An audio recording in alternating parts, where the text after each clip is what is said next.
Selamat pagi anak-anak, salam sejahtera, semoga kamu semua dalam keadaan sehat.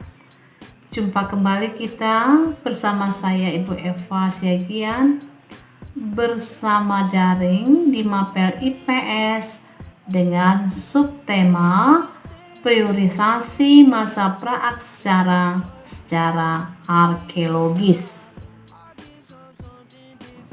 Adapun tujuan pembelajaran kita, yang pertama mengidentifikasi priorisasi masa praaksara di Indonesia secara arkeologis. Yang kedua, mendeskripsikan perkembangan masyarakat Indonesia pada masa praaksara.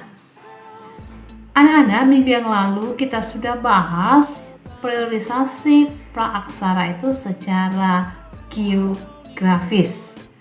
Nah, sekarang kita masuk priorisasi secara arkeologis. Nah, anak-anak, arkeologis itu sama dengan bebatuan. Perhatikan sketsa di bawah ini. Nah, priorisasi secara arkeologis. Ya, priorisasi secara arkeologis didasarkan atas hasil-hasil temuan benda-benda peninggalan yang dihasilkan oleh masyarakat yang hidup pada masa praaksara.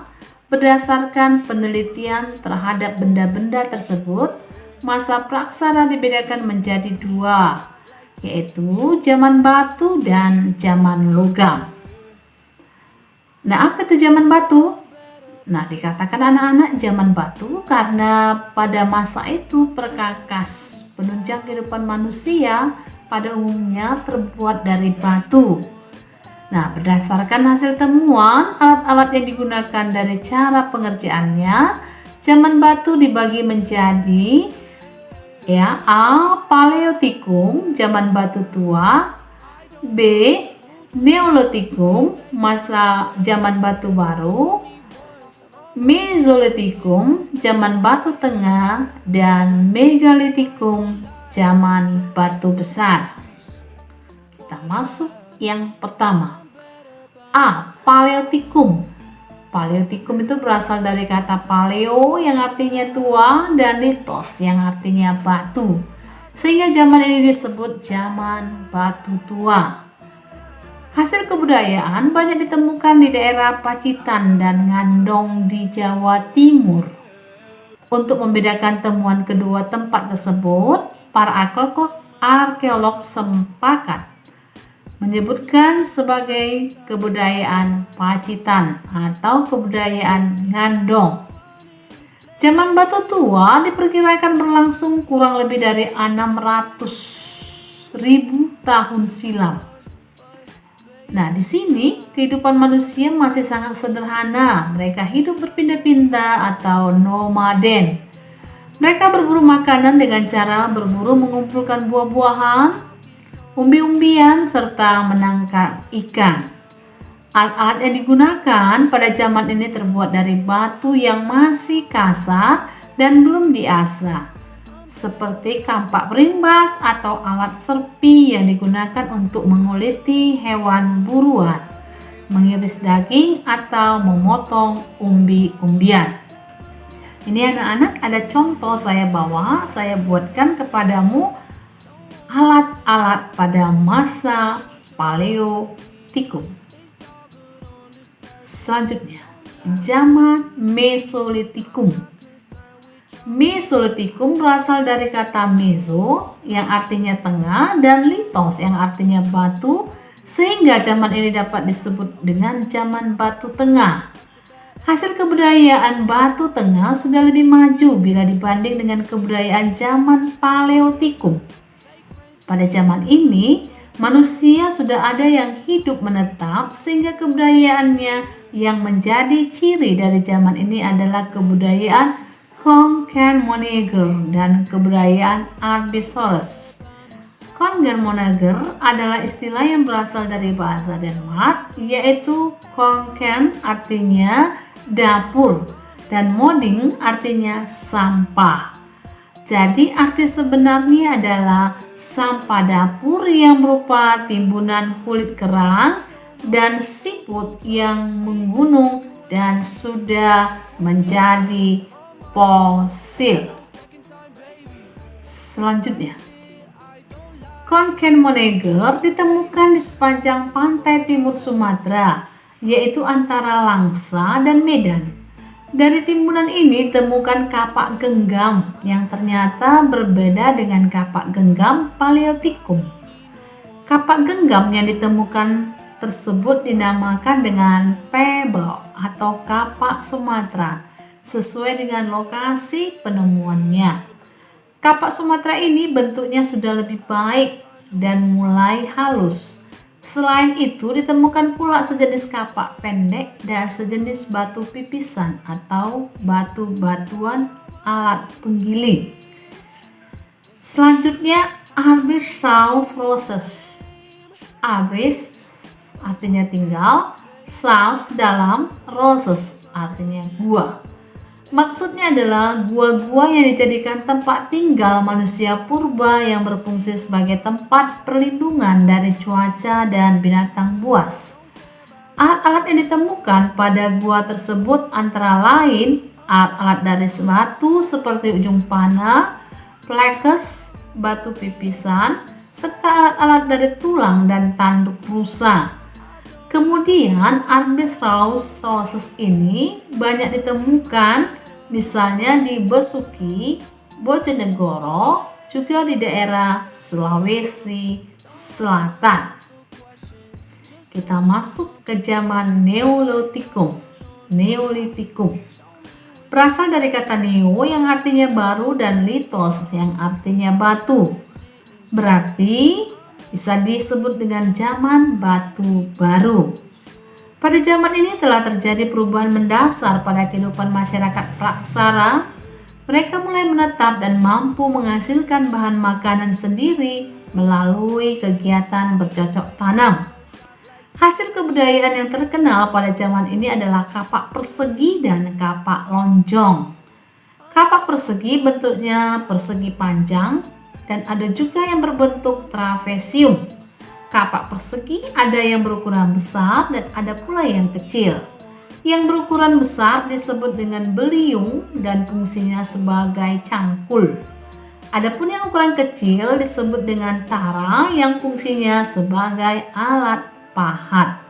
Ini dia anak-anak, ada contoh saya buat. Selanjutnya kita lihat kapak lonjong, bentuknya lonjong.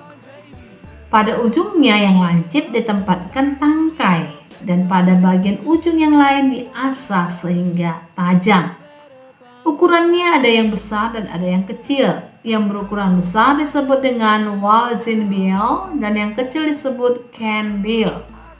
Fungsi keduanya sama dengan kapak persegi. Selain dari kapak lonjong dan kapak persegi, pada zaman Neolitikum juga terdapat barang-barang yang lain seperti perhiasan, gerabah, dan pakaian. Perhiasan yang banyak ditemukan umumnya terbuat dari batu dan kulit kerang. Kembali saya berikan gambarnya. Kita masuk di tradisi megalitik atau zaman megalitikum. Berasal dari kata mega yang artinya besar dan litos artinya batu.